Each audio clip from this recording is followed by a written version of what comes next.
ఇంట్లో ఉన్న బంగారాన్ని విడిపించి ఆ రోజు ఆన్లైన్ రేటుకే మేము కొంటాం. Sharma gold company. నమస్కారం, సుమన్ టీవీకి స్వాగతం. ఈ డిసెంబర్ మాసం ద్వాదశ రాశుల వారికి ఎలా ఉండనుంది, అలాగే నవగ్రహాల స్థితిగతులు ఎలా ఉన్నాయి, ఏ రాశుల వారికి ఎటువంటి ఫలితాలను అందజేయనున్నాయి, ఈ విషయాన్ని తెలియజేసేందుకు మనతో పాటు ఉన్నారు ప్రముఖ జ్యోతిష్య అలాగే వాస్తు వేదిక నిపుణురాలు, దేవి ఉపాసకురాలు అయినటువంటి శ్రీమతి జయప్రద గారు మనతో పాటు ఉన్నారు. అమ్మతో మాట్లాడదాం. నమస్కారం. నమస్తే అమ్మ. శ్రీమాత్రే నమః. అమ్మ, ద్వాదశ రాశుల వారికి ఎలా ఉండబోతుందో తెలుసుకునే ముందు నవగ్రహాల స్థితిగతులు, ఏ రాశుల్లోని ఏ గ్రహాలు ఉన్నాయి, ఎటువంటి ఫలితాలను అందిస్తున్నాయో కొంచెం క్లుప్తంగా. సో గోచార ఫలితాల్లో మనం తీసుకోవాల్సిందంటే పెద్దగా మార్పు ఈ మాసంలో పెద్ద గ్రహాల మార్పు అనేది ఏం లేదు. ఎందుకంటే గోచారంలో అన్ని గ్రహాలు అలాగే ఉన్నాయి. ఒక రవి మార్పు తప్ప మిగతా అన్ని గ్రహాలు కూడా మార్పు అనేది లేకుండా ఉన్నాయి. కనుక రాశి ఫలాలు ఈ మాసంలో అందరికీ కాస్త మిశ్రమ ఫలాలు, కాస్త మెరుగైన ఫలాలు అని చెప్పుకోవాలి మనం అంతే. ఎందుకంటే ఈ మాస ఫలితాల్లో మనం తీసుకునే విషయాల్లో ఎక్కువగా ముఖ్యంగా తీసుకునే గ్రహాలు ఏవైతే ఉన్నాయో శుక్రుడు, తర్వాత రవి, కుజుడు, బుధుడు, ఈ 4 గ్రహాలు యోగించే లాభం కంటే కూడా కాస్తంత ఇబ్బంది పట్టే పరిస్థితిలోనే ఉన్నాయి. సో వృషభ రాశిలో గురువు వక్రించి ఉన్నాడు మనకి, కర్కాటక రాశిలో కుజుడు, కన్యా రాశిలో కేతువు, తర్వాత వృశ్చిక రాశిలో రవి బుధులు కలిసి ఉన్నారు. డిసెంబర్ 2వ తారీఖు నుంచి మళ్ళీ ఆయన మకర రాశిలోకి వస్తున్నాడు శుక్రుడు. కుంభరాశిలో శని భగవానుడు, మీనరాశిలో రాహు. ఇది మన గోచారంలో ఉండే గ్రహస్థితి అంతా ఇలా ఉంది. అయితే ఈ గ్రహస్థితి ఇలా ఉండడానికి కారణం గోచారంలో ఉండే గ్రహస్థితి. అయితే ఈ మాసంలో మనం చేసుకోవాల్సిన ఏంటంటే, కార్తీక మాసం అయిపోయిన తర్వాత వచ్చేది మార్గశిర మాసం. ఈ మార్గశిరంలో విష్ణు ఆరాధన చేస్తూ ఉంటాం. సరే, డిసెంబర్ 16 నుంచి ధనుర్మాసం మొదలవుతుంది. సో శివారాధన, విష్ణు ఆరాధన, మళ్ళీ ధనుర్మాసం తిరుపతి వింటూ ఉంటాం. ఈ విధంగా పూజా పునస్కారాలు, దానాలు, ధర్మాలు చేసుకుంటూ వెళితే అన్ని రాసుల వాళ్ళకి అనుకూలంగా ఉంటాయి. ఎందుకంటే ఈ మాసంలో అంత చెప్పుకోదగ్గ ఫలితాలు కానీ, అంత బ్రహ్మాండంగా ఉండే యోగాలు కానీ ఏ రాశి వాళ్ళకి కనిపించట్లేదు.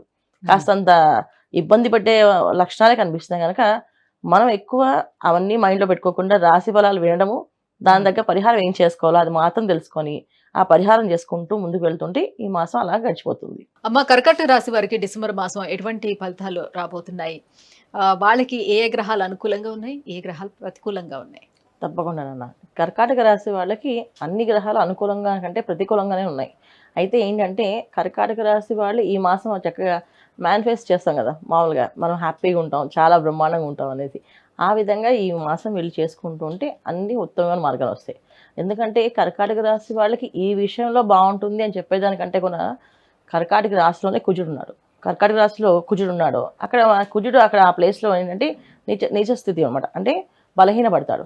సో ఎప్పుడైతే ఈ బలహీనత పడడం వల్ల ఈ కుజుడు ఖచ్చితంగా వీళ్ళకి పని ఒత్తిడి అనేది ఎక్కువగా ఉంటుంది. ఈ పని చేస్తాం, ఆ పని చేస్తాం కదా, ఎక్కడైనా ఇంట్లో చిన్న పిల్లకు కూడా ఏదో ఒక అనీజీగా వాళ్ళు ఏడుస్తూ ఉంటారు. ఎందుకు ఏడుస్తారో తెలియదు. ఎందుకు వీళ్ళు ఎందుకు ఏడు పాపట్లేదు తల్లిదండ్రులకు అర్థం కాదు. ఏమైనా ప్రాబ్లం వచ్చిందేమో అనుకుంటారు. అలాగా కర్కాటక రాశి వాళ్ళకి ఈ ఒక్క ఉద్యోగం విషయం, వ్యాపార విషయమే కాకుండా వాళ్ళ శారీరకంగానే కష్టం ఉంటుంది ఈ మాసం అంతా.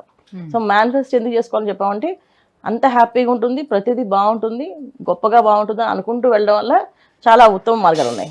ఎందుకంటే వీళ్ళకి కుజుడు కర్కాటక రాశిలో ఉంటాము, తర్వాత వీళ్ళకి రవి బుధులు ఇద్దరు అంత అనుకూలంగా లేరు. వృశ్చిక రాశిలో అంత అనుకూలంగా వీళ్ళకి ఏవి అదే ఉద్యోగ విషయాల్లో కానీ వ్యాపార విషయాల్లో కానీ అనుకూలత ఉండదు. తోటి ఉద్యోగులతో ఒక రకమైన ఇబ్బందులు, గొడవలు, ఏవి మాట్లాడిన వాళ్ళు కూడా కోపం వస్తుంది, మాట్లాడతారు.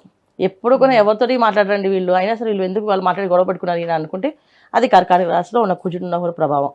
తర్వాత వృశ్చిక రాశిలో ఉన్న రవి బుధులు తెలియకుండా ఆవేశాన్ని తెప్పిస్తారు, తెలియకుండా మాటలు నోరు జారీగా చేస్తుంటారు. అది కర్కాటక రాశి వాళ్ళకి ఈ మాసంలో వీళ్ళు తీసుకోవాల్సిన జాగ్రత్తలు ఏంటంటే ఎంతవరకు మౌనంగా ఉంటుంది అంత అనుకూలంగా ఉంటుంది. అంటే 10th హౌస్ చూస్తున్న గురువు నుంచి ఎలాంటి ఫలితాలు ఉంటాయి వాళ్ళకి? అంటే 10th హౌస్ గురువు కంటే ఇక్కడ మనకి అష్టమ శని ప్రభావం ఎక్కువగా ఉంటుంది.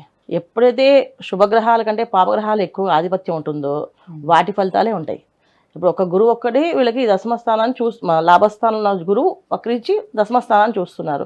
మెయిన్ వీళ్ళకి ఉన్నది అష్టమ శని, లగ్నంలో కుజుడు. సో ఈ 2 పాపగ్రహాలు. తర్వాత మీనంలో రాహు, తర్వాత తృతీయ స్థానంలో కేతు. సో ఇవన్నీ ఏంటంటే ఈ పాప ఆధిపత్యం ఉంటుంది. అంటే ఆధిపత్యం ఎక్కువగా వీళ్ళది ఉంది రాజ్యం. ఇప్పుడు ఎక్కువ రాక్షసులు పరిపాలన చేసినప్పుడు ఒక మంచివాడు వెళ్ళి నేను చేయగలనండి అంటే ఆయన ఎంతవరకు చేయగలుగుతాడు? ఒక మూలను కూర్చోమని చెప్తారు. అంటే ఒక మూలను కూర్చొని జపం చేయడం తప్ప మనం ఏం చేయలేం. సో అందుకని ఈ మాసం వీళ్ళంతా ఏంటంటే వచ్చేది మార్గశిర మాసం, ధనుర్మాసం.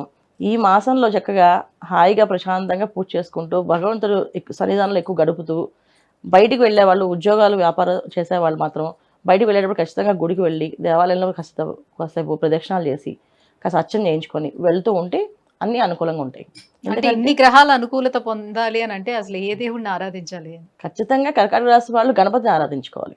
ఎందుకంటే గణపతి విఘ్నాటంకాలకి ఏ విఘ్నాలు రాకుండా మమ్మల్ని కాపాడు స్వామి అని చెప్పి గణపతికి ఆరాధన చేసుకోవడం, లక్ష్మీ గణపతి హోమం చేయించుకోవడము, మరీ బాగా ఇబ్బందిగా ఉంది ఇంట్లో అంటే ఒక లక్ష్మీ గణపతి హోమం చేయించుకోవడము, గణపతికి లడ్డూలు చేసి నైవేద్యం పెట్టడం. వీళ్ళ చేతితో చేయగలిగితే లడ్డూలు ఇంకా మంచిది, లేకపోతే లడ్డూలు తీసుకుని నైవేద్యం పెట్టి అది పంచడం. ఇది గణపతి ఆరాధన ఎక్కువగా చేసుకుంటాం. గురువారం పూట చక్కగా దత్తాత్రేయ స్వామి ఆలయాన్ని కానీ, శ్రీపాద వల్లభుల స్వామి ఆలయాలను కానీ, షిరిడి సాయిబాబా ఆలయాలు కానీ, సత్య సాయిబాబా కానీ ఏదో ఒక సత్సంగంలో ఉండడం, పూజ చేసుకుంటూ జపం చేసుకుంటూ ఉంటే ఈ మాసం వీళ్ళకి చాలా అనుకూలంగా ఉంటుంది. లేకపోతే కాస్తంత ఇబ్బందులు, ఎటువంటి ఇబ్బందులు వస్తాయి అని అంటే ఇక చెప్పక్కలేదు. కొన్ని బైకులు నడిపే వాళ్ళకి కాస్తంత ఇబ్బందులు, కాస్త యాక్సిడెంట్స్ అయ్యే అవకాశం ఉంది. కుజుడు మూలంగా కుజుడు కారకత్వమే కాదు, అష్టమ శని కాస్తంత ఇబ్బందులు పెట్టి కష్టాలు పడతాయి. మామూలుగా మనం బయట మన తప్పు లేకపోయినా మనం ఎవరో వచ్చి మన గుద్ద వాళ్ళని అడిగాం అనుకో, ఏంటమ్మా ఇలా చేశారు, వాళ్ళు రివర్స్లో కొడతారు వెళ్ళి. అలాంటి సిచ్యువేషన్స్ ఏర్పడతాయి అన్నమాట. సో అంటే ఏ పని మన తల వంచుకొని వెళ్ళినా సరే పిలిచి మనతో గొడవ పడుతుంటారు మనుషులు. గణపతి ఆరాధన కానీ, దత్తాత్రేయ స్వామి కానీ పూజ చేసుకున్నారు అనుకోండి, ఈ మాసం వీళ్ళకి అంత అనుకూలంగా వెళ్ళిపోతుంది. అలాంటి గొడవల జోలికి వెళ్లకుండా, అలాంటి సిచ్యువేషన్స్ ప్లేస్లోకి వీళ్ళు వెళ్లకుండా ఉంటారు. అది వీళ్ళు కాపాడుకోవాల్సిన అవసరం ఉంది. ఈ మాసం అంతా వీళ్ళు చక్కగా మేనిఫెస్ట్ చేసుకోవడం, హ్యాపీగా మాకు బ్రహ్మాండంగా ఉంటుంది ప్రతిరోజు అనుకోవడం, ఇది వీళ్ళు చేయాల్సిన పరిహారం. అమ్మ, డిసెంబర్ మాసం కర్కాటక రాశి వారికి ఎలా ఉండబోతుంది, ఎటువంటి పరిహారాలను పాటించుకోవాలి, దైవాన్ని ఆరాధించుకోవాలి, ఈ విషయాన్ని తెలియజేసినందుకు ధన్యవాదాలు. నమస్తే అమ్మా. శ్రీమాత్రే నమః.